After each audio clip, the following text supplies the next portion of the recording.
Hey, it's John from Backcountry Custom Canoes. I just figured I'd give you a quick sneak peek at a video series I've been working on.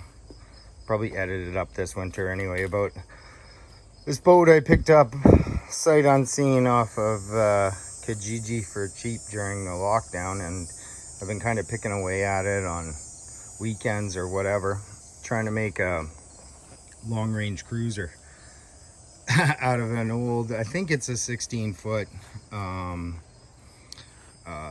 Tremblay freighter. So a couple of mods that we did. I'll just talk about the outfitting side of it first.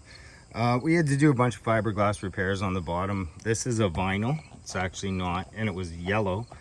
It's a vinyl. They never put canvas on them, so that's, believe it or not, 50-year-old vinyl. So I did some fiberglass repairs on the bottom, reseated the keel, did those kind of stuff. Nothing hugely structural, you know, a little bit of stuff this with thickened epoxy and where it was rotten. One tiny little scarf joint in the back that I'll show you after. But the big innovation was these lifting rails. This boat, the first time we took it out, it threw a lot of spray at about 10-12 kilometers an hour and was pretty unstable. Much beyond that, so much so that really you could just run it at displacement speed. About 9 kilometers an hour was top speed. So I added these lifting rails. They were just scrap cedar I had, offcuts really, and it's a three-way lamination in the back that goes down to a two-way lamination. They're just painted with epoxy and screwed in every second rib. So I replaced all the bolts, all the rib bolts, and so every second rib got a screw for those. And then I put, just starting at the back, a little bit of fiberglass repair here and a scarf there. Nothing crazy time wise. It's not a perfect job, but it'll do. I built this net that fits in here behind the seat and out of the way. I moved the seat, tossed, the seats were just boards anyway, but I tossed them. I put a big seat and moved it forward. We can see the old screw holes quite a bit. And then I've got a baler and my throw bag in there. And the fuel tank sits back here, but it has a great big long hose, so it can I can move it around in the boat to trim. And it's got just a piece of white cedar stuck in there, shaped and stuck in there to hold it in place so it doesn't rattle around, and I can have my kind of knees bent more. And there's a spot for a paddle that kind of pennies in there nicely. I'm running a Garmin fish finder, but I've got a USB charger and a phone holder in there so that I can run Navionics simultaneously. It's a cheap, good way to do it. It's a decent fish finder. And then when it's loaded, we put a 100-liter bag here with all the basically the light stuff in it. When it's not loaded, kind of doesn't matter. And then where that sits, and then I run these are 10 liters. Actually, whole pile of 5s would be better.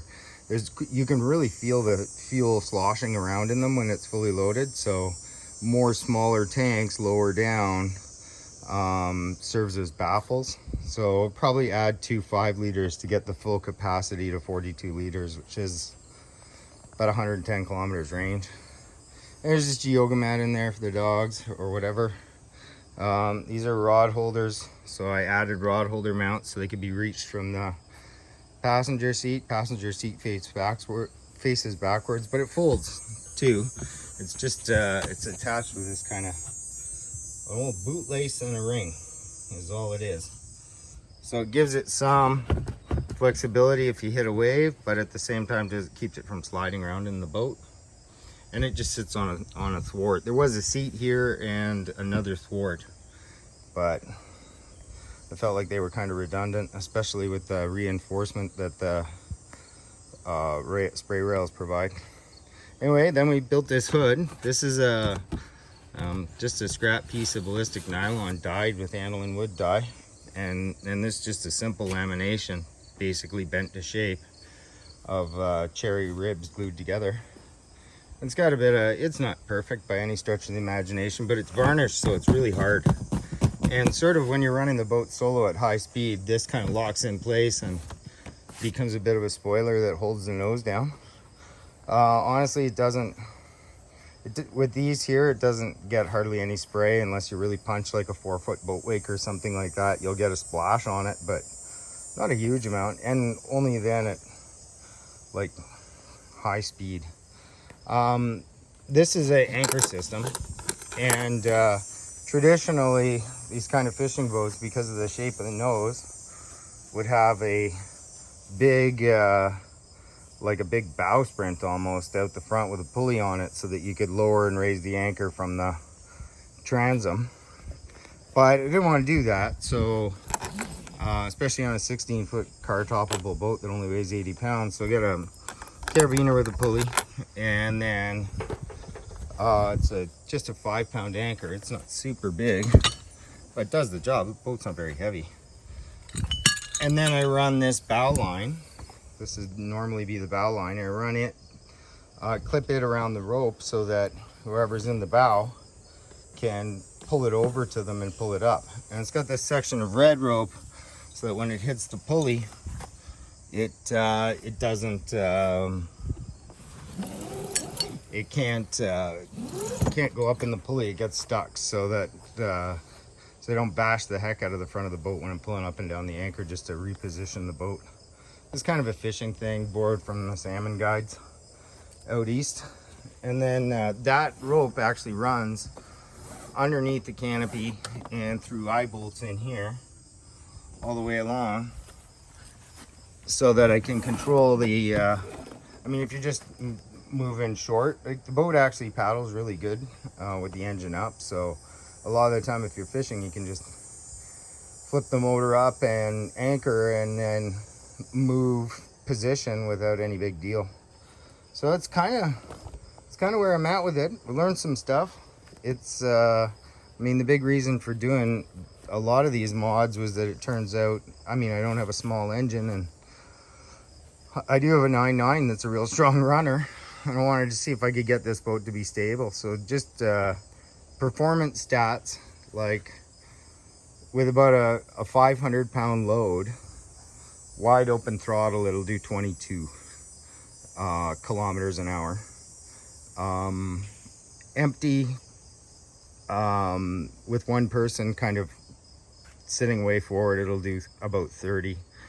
And pushing it hard at, you know, between 15 and 20, it burns around 6 liters an hour. If you drop it back to like displacement mode, especially if you have a load, then you get about 3 miles to the, or 3 liters to the hour. So not bad fuel efficiency. A much smaller motor would make more sense, but there is some advantage to being able to take your canoe out on a trip and do 20 kilometers an hour in certain places. And hopefully I'll send you some pictures of those places at some point.